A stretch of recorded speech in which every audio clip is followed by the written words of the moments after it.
मैं रिएक्ट करने वाली हूँ on wrong turn part 2 movie explained इन हिंदी। तो पार्ट 1 पे मैंने ऑलरेडी रिएक्ट किया, अगर आपने नहीं देखा होगा तो जरूर जाके देखना। This is by movies inside Hindi. तो पार्ट 1 भी वैसे खतरनाक था, पार्ट 2 का लेवल पता नहीं, मैंने मूवी तो देखी नहीं, तो रिएक्ट करने के बाद ही पता चलेगा। So friends start. हेलो मैं मोनाली नायक, वेलकम टू माय चैनल नखरे वाली मोना। और अगर आपने मुझे अभी तक सब्सक्राइब नहीं किया होगा तो please to subscribe my channel.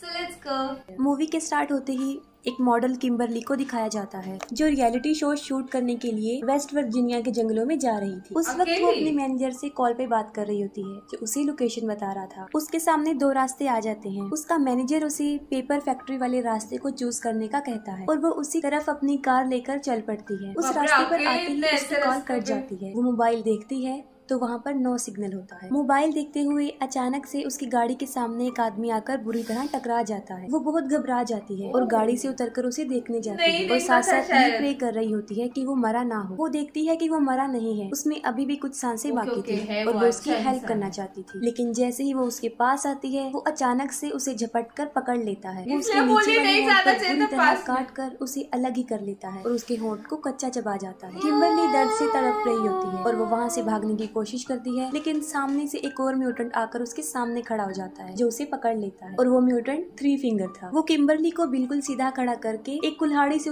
उसके 2 टुकड़े कर देता है। वो दोनों उसकी बॉडी का एक एक पार्ट पकड़ के वहाँ से चले जाते हैं और ये सीन काफी डिस्टर्बिंग है। इसके बाद हमें रिटायर्ड कर्नल जिसका नाम डेल मर्फी होता है उसे दिखाया जाता है और वो ही वेस्ट वर्जीनिया के जंगलों में रियलिटी शो का होस्ट कर रहा है। उनके शो का नाम अपोकलिप्स होता है। इस शो में टोटल 6 पार्टिसिपेंट, जिनमें किम्बरली जो वहाँ पर पहुँच नहीं सकी क्योंकि वो रास्ते में ही म्यूटेंट्स का शिकार बन चुकी थी। शो को माइकल नाम का एक लड़का डील कर रहा था और वही शो का डायरेक्टर था। वो सब शूटिंग के लिए रेडी हो जाते हैं, लेकिन किम्बरली वहाँ पर मौजूद नहीं थी। इस पर माइकल डिसाइड करता है कि वो उसके बगैर ही अपने शूट को स्टार्ट करेंगे और वो शो की सेकंड प्रोड्यूसर मारा को कहता है कि 6 कंटेस्टेंट बन जाए और वो इस बात के लिए एग्री हो जाती है। वो पूरे जंगल में कैमरास फिट कर देते हैं ताकि सारे पार्टिसिपेंट्स पर नजर रख सके और साथ साथ वो पार्टिसिपेंट के ऊपर भी एक कैमरा लगा देते हैं। फिर वो शूटिंग स्टार्ट कर देते हैं। डेल उन लोगों को एक अजीबोगरीब टास्क दे देता है कि उन्हें जाकर जंगल में खाना ढूंढना है। उन 6 के 6 पार्टिसिपेंट्स को वो एक एक टीम में डिवाइड करते हैं। उन्हें सारे रूल्स बता दिए जाते हैं और इसके बाद उनका शो स्टार्ट हो जाता है। आरवी में उन लोगों ने जो कैमरा लगाया था उसके फुटेज में हम नील को देखते हैं जो उस वक्त टॉयलेट कर रहा होता है। तभी 3 फिंगर पीछे से आकर उसे पकड़ लेता है और उसका गला काट के उसे मार देता है। इसके बाद हम देखते हैं डेल को जो जंगल में खड़ा उस गेम को सेटअप कर रहा है और जब वो वापस आता है कि किसी ने उसके एटीवी को तीर मारकर उसके टायर को पंचर कर दिया है। इसके बाद उस पर भी कोई तीरों से वार करना शुरू कर देता है, लेकिन वो खुद को बचाकर दरख्त के पीछे छुप जाता है। लेकिन सामने से 3 फिंगर उस पे कुल्हाड़ी फेंकता है। वो कुल्हाड़ी से बच जाता है और अपना चाकू निकालता है और 3 फिंगर की तरफ फेंकता है जो सीधा जाकर उसके सीने में लगता है। लेकिन 3 फिंगर को उसका जरा भी असर नहीं होता और वो चाकू पर लगे अपने ही खून को लीक करता है और अचानक से वहाँ पर एक और म्यूटेंट आता है जो डेल को पीछे से मारकर बेहोश कर देता है। दूसरी तरफ माइकल जो टीम ए को शूट कर रहा होता है, जो अपने चैनल को फेमस करने के लिए दुनिया को सर्वाइवल के अलावा और भी बहुत कुछ दिखाना चाहता था, लेकिन जेक इस बात से इनकार कर देता है। वो कहता है कि मैं ऐसा कुछ नहीं करूंगा क्योंकि मेरी फैमिली ने भी ये शो देखना है और ये कहकर वो वहाँ से चला जाता है। लेकिन इलिना ये मौका गंवाना नहीं चाहती थी और वो चाहती थी कि वो शो में सबसे ज्यादा नजर आए और इसीलिए वो माइकल को लालच देती है। नीना और मारा को एक टास्क मिलता है और वो टास्क ये था कि उन्हें रिवर के पास जाकर अपना वो टास्क कंप्लीट करना था। वो तेजी से भागकर रिवर के पास आ जाती है और मारा उस टास्क को पूरा करने के लिए आगे बढ़ती है और देखते ही देखते वो टास्क को कंप्लीट कर लेती है। लेकिन साथ में वो माइकल और इलिना को भी देख लेती है जिससे वो काफी डिसहार्ट होती है क्योंकि ये सब कुछ वो माइकल के लिए ही कर रही होती है। वो काफी दुखी हो जाती है जिस पर नीना उसे बहुत समझाती है। एम्बर और जॉन्सी को जंगल में एक बारबेक्यू नजर आता है और वो समझते हैं कि शायद यही उनका टास्क है और वो कपड़े की मदद से उसे वहाँ से उठाकर ले जाते हैं। मारा उस जगह को छोड़ना चाहती थी और वो चलते चलते एक घर के सामने आ जाती है। वो घर के अंदर घुस जाती है ताकि वहाँ से वो फोन ढूंढ सके। उस घर में उन्हें डी फार्म लोगों की पिक्चर भी नजर आती है जिसमें टोटल 4 लोग होते हैं। 4 लोग पा, माँ, ब्रदर और सिस्टर जो कि बहुत खतरनाक म्यूटेंट्स थे। अभी वो पिक्चर्स देख ही रही होती हैं कि वहाँ पर कोई चिल्लाते हुए अंदर आ जाता है और वो दोनों छुपकर देखने लगती है और वहाँ पर माँ और सिस्टर होते हैं। माँ को डिलीवरी पेन हो रहा था। सिस्टर उसे टेबल पर लिटा देती है और वहीं पर वो एक बच्चे को पैदा कर। वो बच्चा बहुत ही ज्यादा खौफनाक था। नीना और मारा उस बच्चे को देख रही होती हैं। तभी सिस्टर की नजर उन पर पड़ जाती है। वो उन पर झपटने लगती है। तभी वो दोनों दरवाजा बंद कर देती हैं और एक बेड के सहारे से उस दरवाजे को मजबूती से बंद कर देती हैं। लेकिन बाहर से सिस्टर उस दरवाजे को तोड़ रही होती है और सारी विंडोज भी मजबूती से बंद होती हैं। वो काफी घबरा जाती हैं क्योंकि बचने का उनके पास कोई रास्ता नहीं होता। उन्हें कुछ समझ नहीं आ रहा होता कि अब क्या करें। तब मजबूरन उन्हें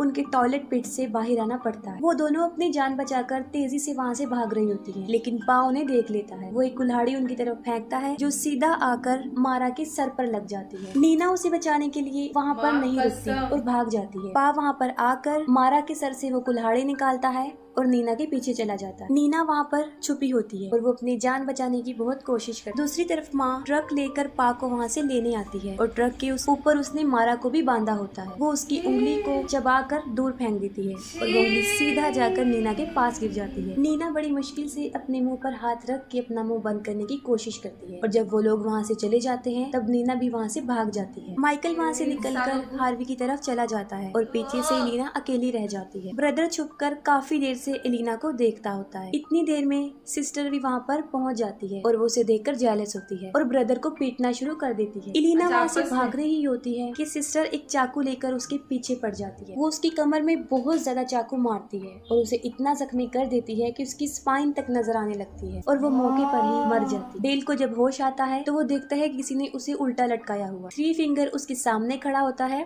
जो नील को काट कर डिनर की तैयारी कर रहा होता है। तभी पा और माँ वहाँ पर ट्रक लेकर पहुँच जाती हैं और वो मारा की डेड बॉडी को वहाँ पर रखकर चले जाते। थ्री फिंगर डेल को मारने ही वाला होता है जिस पर डेल उसे जख्मी करके खुद को आजाद कर लेता है। डेल एक बहादुर सोल्जर होता है और वो बड़ी हिम्मत से थ्री फिंगर का मुकाबला करता है और लास्ट में वो थ्री फिंगर से गन छीन कर उसे ही गोली से उड़ा देता है। फिर माइकल हार्वी में आता है और वो सारे कैमरास को चेक कर रहा होता है तो अचानक से हार्वी खुद ब खुद चल पड़ती है। माइकल सोचता है कि शायद नील उसे चला रहा है लेकिन उसे पा और माँ चला रहे होते हैं और वो माइकल को पकड़ लेते हैं और पा उसे मार मार के जख्मी कर देता है। दूसरी तरफ जेक, एम्बर और जॉन्सी जो बड़े मजे से बारबेक्यू एंजॉय कर रहे होते हैं। नीना बहुत घबराई होती है और हाँपते हुए वो उन लोगों के पास पहुंच जाती है। वो सब कुछ उन लोगों को बता देती है और कहती है कि हमें यहाँ पर अब एक मिनट भी नहीं रुकना चाहिए, हमें यहाँ से चले जाना चाहिए। जॉन्सी समझता है कि शायद ये भी शो में एक्टिंग का एक पार्ट है और वो एक्टिंग ही कर रही है। तब अचानक एम्बर की नजर उस बारबेक्यू पर पड़ती है जो वो खा रहे होते हैं। वो देखते हैं कि उसके ऊपर किम्बरली का टैटू बना हुआ है और वो समझ जाते हैं कि वो किम्बरली की टांग खा रही है। ये देखकर वो वहाँ पर बिल्कुल भी नहीं स्टे करती और वहाँ से भाग जाते हैं। वो आरवी की तरफ आते हैं लेकिन वहाँ पर उन्हें कुछ भी नजर नहीं आता। तब वो डिसाइड करते हैं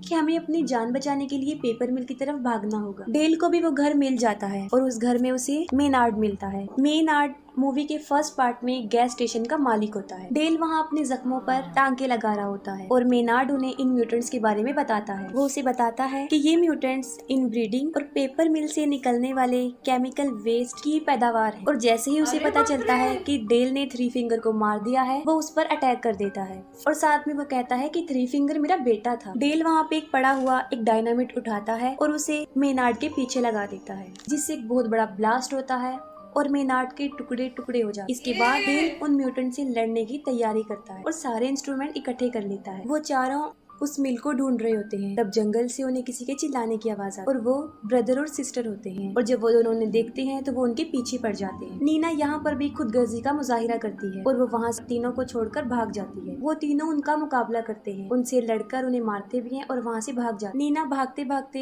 एक गड्ढे में गिर जाती है और वो बाहर आने की बहुत कोशिश करती है लेकिन अंदर ही फंस जाती है। नीना एक सेल्फिश लड़की होती है, वो सबको मुसीबत में छोड़कर भाग ही चुकी थी लेकिन फिर भी जैक उसे ढूंढने का फैसला करता है। वो एम्बर और जॉन्सी को कहता है कि तुम दोनों मिल की तरफ चले जाओ, हम वहीं पर मिलेंगे और खुद वो नीना को ढूंढने चला जाता है। नीना की चीख सुनते हुए वो उसकी हेल्प के लिए भागता है। वो उसे ढूंढकर उसे बाहर निकालने में कामयाब हो जाता है लेकिन उसे बचाते हुए उसका शोल्डर डिसलोकेट हो जाता है। वहाँ पर उन्हें ट्रक की आवाज सुनाई देती है और वो वहाँ से भाग जाते हैं। भागते भागते वो ऐसी जगह पर पहुँच जाते हैं जो आखिरी किनारा होता है और उसके नीचे रिवर होता है। इतनी देर में सिस्टर भी वहाँ पर पहुँच जाती है और उन पर गोलियां चलाना शुरू कर देती है। उन लोगों के पास बचने का और कोई रास्ता नहीं होता और वो रिवर में ही कूद जाते हैं। एम्बर और और जोन्सी भाग रहे होते हैं और जोन्सी एक ट्रैप में फंस जाता है। एम्बर उसे बचा रही होती है और वो खुद भी इस ट्रैप में फंस जाती है और इतनी देर में पा और ब्रदर भी वहाँ पर पहुँच जाते हैं। पा उन लोगों के ऊपर अभी निशाना बना ही रहा होता है तो वो ब्रदर को मौका देता है। ब्रदर एक ही तीर से उन पर वार करके उन्हें मार देता है। नीना और जैक बड़ी मुश्किल से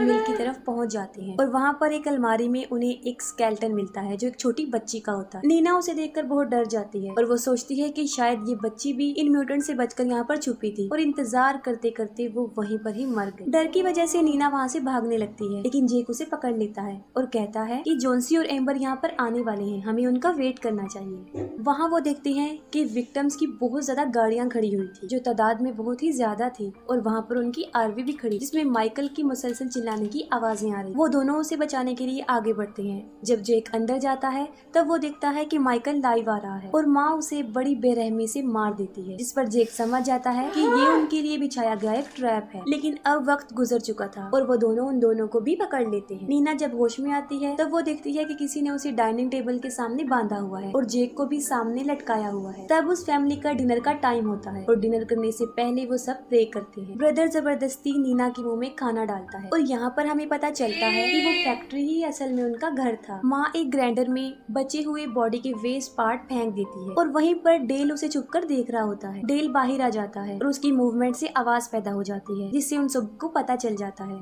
आवाज सुनते ही वो उसे ढूंढना शुरू कर देते हैं। डेल ब्रदर और सिस्टर को अपने ट्रैप में फंसाता है और उन दोनों को भी डायनामिट से उड़ा देता है। अंदर नीना खुद को आजाद करने की कोशिश करती है और इतनी देर में डेल वहाँ पर पहुँच जाता है और वो उसे आजाद कर देता है। उसके बाद वो जेक को भी खोल देता है। तभी पा और माँ भी वहाँ पर आ जाते हैं और अपने बच्चों को टुकड़े टुकड़े हुआ देखकर वो दोनों पागल हो जाते हैं। पा डेल के ऊपर कई बार तीर से वार करता है लेकिन वो एक स्ट्रॉन्ग इंसान था। माँ उसकी तरफ एक तेज धार वाला हथियार फेंकती है जो उसकी गर्दन से लिपट जाता है और वो उसकी पूरी गर्दन काट देता है। उसे बहुत ज्यादा ब्लीडिंग होती है और मौके पर ही उसकी भी मौत हो जाती है। नीना बड़ी मुश्किल से उस मिल से बाहर आ जाती है लेकिन गलती से जेक उस ग्राइंडर वाले रूम में चला जाता है। माँ और पा भी वहाँ पर पहुँच जाते हैं और जबरदस्ती उसे ग्राइंडर में फेंकने की कोशिश करते हैं। नीना को जेक की चीखें सुनाई देती हैं और अब वो उसकी हेल्प के लिए जाती है। वो पा की गर्दन पर बाइट करके उसका मांस उखाड़ देती है और जेक मारते हुए पा को ग्राइंडर में धकेलने की कोशिश करता है जिससे उसका एक हाथ कट जाता है। एन वक्त पर माँ उसे ग्राइंडर से बाहर निकाल देती है। इतनी ही देर में नीना एक लीवर खींच देती है जिससे लकड़ी का लोग वहाँ से मूव करता हुआ उन लोगों से टकरा जाता है और सीधा उन्हें ग्राइंडर में फेंक देता है जिससे उनका कीमा कीमा बन जाता है। नीना और जेक एक कार में बैठकर वहाँ से चले जाते हैं। फिर लास्ट सीन में हमें दिखाया जाता है कि थ्री फिंगर अभी मरा नहीं होता, वो भी जिंदा होता है जो कि डी फार्म बच्चे को फीड कर रहा होता है और वो भी मारा की फिंगर से। और इसके साथ ही मूवी एंड हो जाती है। कैसे खतरनाक था ये। शिट। आप लोगों ने ये मूवी देखी कैसे? मतलब पूरी मूवी देखना इतना डिफिकल्ट हो जाएगा। ये तो फिर भी मूवी वो क्या एक्सप्लेन था जिसमें सीन्स ब्लर आउट किए गए हैं या फिर इतने भी सीन्स नहीं दिखाए गए हैं तो मैं फिर भी देख पाई, बट वो घिन आ रही थी मुझे पूरा टाइम। ओ माय गॉड, ये पिछला वाला गैरेज वाले का बेटा वो केमिकल की वजह से ये, ओ माय गॉड। मुझे लगा ही जब वो मार रहे थे तभी पता चला कि शायद ये इंसान को खाने वाले ही लोग हैं और ये डबल खतरनाक है लिटरली। इतने दिनों बाद उनको कोई मिला खाने के लिए और वो क्यों छोड़ेंगे करके नहीं क्या। सिर्फ नीना एक लगी है। पहले बार में बच के निकल जाती है, दूसरे बार में बच के निकल जाती है, वो जॉन था ना उसका नाम जो उसको बचाता है। तीसरे बार भी वो रिवर में कूद जाती है। उसके बाद चौथे बार भी वो भागने वाली थी बट इस बार वो उसको बचाने के लिए अंदर फिर भी घुस जाती है, ग्राइंडर में डाल देती इन लोगों को और बट फिर भी जिंदा है ना। पार्ट 3 कितने पार्ट से इसके मैं नहीं जानती बट बीच में से पूरा काट देना, उंगली ऐसे खा लेना और फेंक देना अड्डे, अपन नहीं लेग पीस खाते वैसे टाइप का। आप देखना चाहते हो और भी पार्ट्स? अगर आप देखना चाहते हो ना, जितना हो सके इसको लाइक कमेंट शेयर करना। इसके रीच पर डिपेंड रहेगा कि मैं नेक्स्ट पार्ट करूंगी नहीं करूंगी, आप लोगों के रिस्पॉन्स पे। तो प्लीज अच्छा रिस्पॉन्स देना। मुझे ऑलरेडी कैसे तो भी हो रहा है पता है। तो ये था मेरा reaction on wrong turn part 2 by movies insight Hindi. आपको और भी ऐसे वीडियोस देखने तो प्लीज इस वीडियो को ज्यादा से ज्यादा लाइक करो गाइस, ज्यादा से ज्यादा शेयर करो क्योंकि आपके व्यूज पे ही मुझे पता चलता है मेरे ऑडियंस को क्या देखना पसंद है क्या नहीं। तो प्लीज बाकी परत नहीं आले।